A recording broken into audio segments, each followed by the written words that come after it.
everybody, welcome back to my channel and welcome back to another video. So this particular video is not gonna be like the usual vlog. इसमें I will be telling you my last 8 months strategy कि कैसे मैं syllabus complete करने वाली हूँ and all of that. Yes, it's already September and there are just 8 months left to meet and this thought scares me a lot. But ठीक है, we need to do what we need to do. There's no other option. So yeah, nothing will happen by just thinking. I'm just saying it. I think about it the entire day. Okay, जो भी है तो उसके साथ साथ I will be answering some other questions also कि there were a lot of questions in the comments कि मैं physics कैसे पढ़ती हूँ या मैं chemistry कैसे पढ़ती हूँ, मैं short notes कैसे बनाती हूँ and how many questions do I practice, मैं कौन कौन सी books follow कर रही हूँ, ये सारी चीज़ें. So all of that will be in this particular video. Okay, so firstly, beginning with the thing which is extremely important and that is how I'm gonna be studying in next 8 months. भाई मैं जितने बार भी 8 महीने 8 months ये सब बोल रही हूँ ना, it is seriously I'm getting really very anxious कि सिर्फ 8 महीने हैं and it feels I've done nothing even though I have done something but I feel I've done nothing. I don't know what it is. ठीक है, तो देखो I have not made like a strategy for myself कि एक इस दिन इतना करूँगी then इस हफ्ते ये इस महीने ये ये मेरे लिए काम नहीं करेगा. It is not fruitful for me क्योंकि there are days which are unproductive. तो क्या उसके बाद you will be sitting and making all of it entire again, वो सब मुझसे नहीं होगा. तो I have told you previously also कि I have joined आकाश की टेस्ट सीरीज and उसका जो प्लानर है, oh my god, it is so good.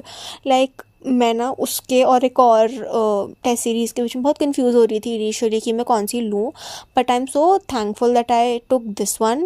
I am not saying anything कि कोई अच्छा है या कोई बुरा है, बट द टेस्ट का schedule which these people have it is very good. Like 2-3 बार तुम्हारा सेम सिलेबस का रिविजन हो जाएगा, देन बाद में तो और है ही.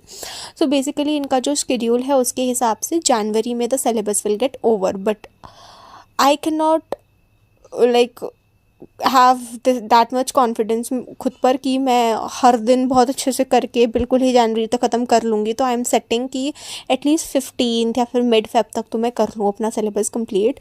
तो जिस सीक्वेंस में भी मैं सिलेबस कंप्लीट करूँगी वो उनकी ये आकाश की टेस्ट सीरीज़ के हिसाब से ही होगा. लाइक जब जब इनके टेस्ट आते जाएंगे उसमें जो सिलेबस कंप्लीट होते जाएगा वैसे वैसे मैं भी करती चली जाऊँगी.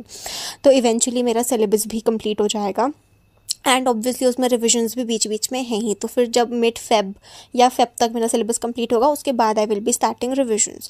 एंड हाँ, तो ये मेरा खुद का तो प्लान नहीं है, वो ऑलरेडी मेरे पास प्लान है, बट या जो मेरे पास टेस्ट के बीच में प्रिपरेशन का टाइम होता है उसमें मैं कैसे किस दिन कैसे करके प्लान आउट करने वाली हूँ वो मैं उसके बीच में ही आई विल प्लान. जैसे एक टेस्ट ख़त्म हो उसके बाद मेरे पास 14 डेज़ हैं, 13-14 डेज़ हैं, तो उसी में आई विल प्लान की कब कब कैसे कैसे आई विल डू. तो वो तो फिर वैरी करता रहेगा बार बार.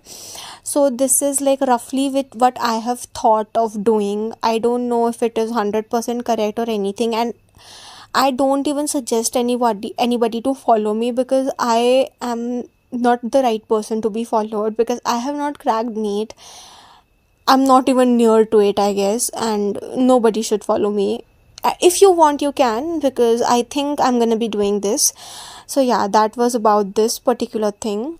ओके, नेक्स्ट क्वेश्चन कि मैं कौन सी कैसे मैं अपना फिज़िक्स केमिस्ट्री मेनली रिवाइज़ करती हूँ. तो देखो, जैसे पहले तो लेक्चर्स हुए, तो लेक्चर्स के बाद पहले तो मैं बता दूँ कि जो भी लेक्चर्स में, जैसे मैं एमआर सर से पढ़ती हूँ फिज़िक्स, तो जितने भी क्वेश्चंस वो करवाते हैं उतने क्वेश्चंस आई मेक श्योर कि मेरे नोट्स में भी हों ही. तो वो सब तो मेरे नोट्स में होता ही है. उसके बाद जो है मैं पहले नोट्स को पढ़ती हूँ, एक बार तो खुद से पढ़ती हूँ सारा.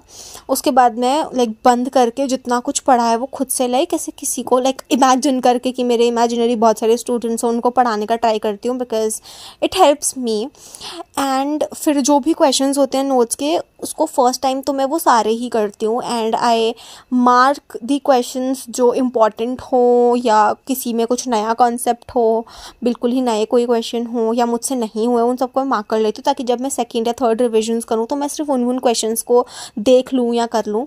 तो ऐसे करके मेरे ये वाले रिविजन्स होते हैं. And then I make short notes also and I prefer कि लास्ट मोमेंट पे शॉर्ट नोट्स से ही पढ़ूँ, बट टिल नाउ मैंने शॉर्ट नोट्स से ऐसा कुछ खास किया नहीं है, क्योंकि मैं I end up studying long notes only, but it will help obviously जब ज़्यादा सिलेबस वाले जो रिव्यू टेस्ट होते हैं वो शुरू होंगे। वो फिजिकल केमिस्ट्री में भी I follow this only. Organic अभी शुरू हुई नहीं है, इनऑर्गेनिक के 2 चैप्टर्स आ चुके हैं आकाश की टेस्ट सीरीज़ में, तो उसमें तो वही नोट्स को रिवाइज़ करना ये सब किया। एंड बायोलॉजी में obviously I do revise from notes also, क्योंकि आई फॉलो समाप्ति मैम एंड रुपेश सर यकीन 4.0 वाला जो प्रीवियस ईयर का है, एंड उसमें they don't go much out of NCERT, तो वो उधर से कॉन्सेप्ट मेरा सारा क्लियर हो जाता है और मेरी 90% NCERT भी कंप्लीट हो जाती है।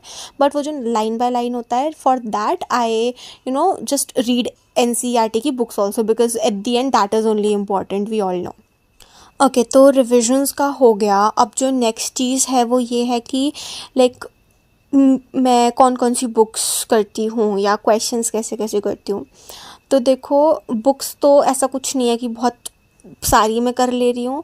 It's just NCERTs and the notes of my teachers जिनको भी मैं फॉलो कर रही हूँ। एंड क्वेश्चंस के लिए देखो, जैसे अगर मैं फिज़िक्स का बताऊँ, क्योंकि मेन क्वेश्चन प्रैक्टिस की प्रॉब्लम हमें फिज़िक्स और फिजिकल केमिस्ट्री में ही होती है, तो जो भी नोट्स के क्वेश्चन होते हैं वो, देन सारी DPPs एंड देन सारे PYQs जो भी हैं। अभी तक तो मैंने ये किया है, बट अब मेरे पास ना, जैसे मैंने आकाश की टेस्ट सीरीज ली, तो मेरे को एक मोमेंटम बूस्टर की बुक्स भी कल परसों ही रिसीव हुई हैं, and they are so good. Like उसमें NCERT से ही है, मतलब ऐसा लिखा हुआ है। अब आई डोंट नो कितनी, मैंने अभी तक सॉल्व तो नहीं किया, बट आई हैव प्लान्ड की PYQ के बाद if there is a scope of doing something else तो मैं वो करूँगी। लाइक बायो में तो I will be doing this, क्योंकि बायो में मैं क्वेश्चंस उतनी प्रैक्टिस नहीं कर रही हूँ। Like I just watch the lectures जिसमें क्वेश्चंस नहीं होते हैं, मतलब जिनको मैं फॉलो करती हूँ वो तो क्वेश्चन नहीं कराते हैं, ऐसा समाप्ति मैम करवाती हैं एट दी एंड, पर मैं वो ऐसा देखती नहीं हूँ, उस पार्ट को मैं स्किप ही कर देती हूँ, क्योंकि PYQs I do my self also book से, तो I am just doing, so I just and up doing PYQs only.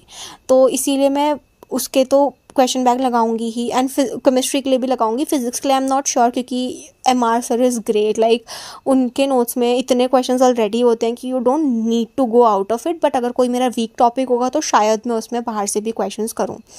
So this was about it, about the question कि मैं कैसे नोट्स पढ़ती हूँ, कैसे क्वेश्चन प्रैक्टिस करती हूँ, तो ये सब तो कवर हो गया।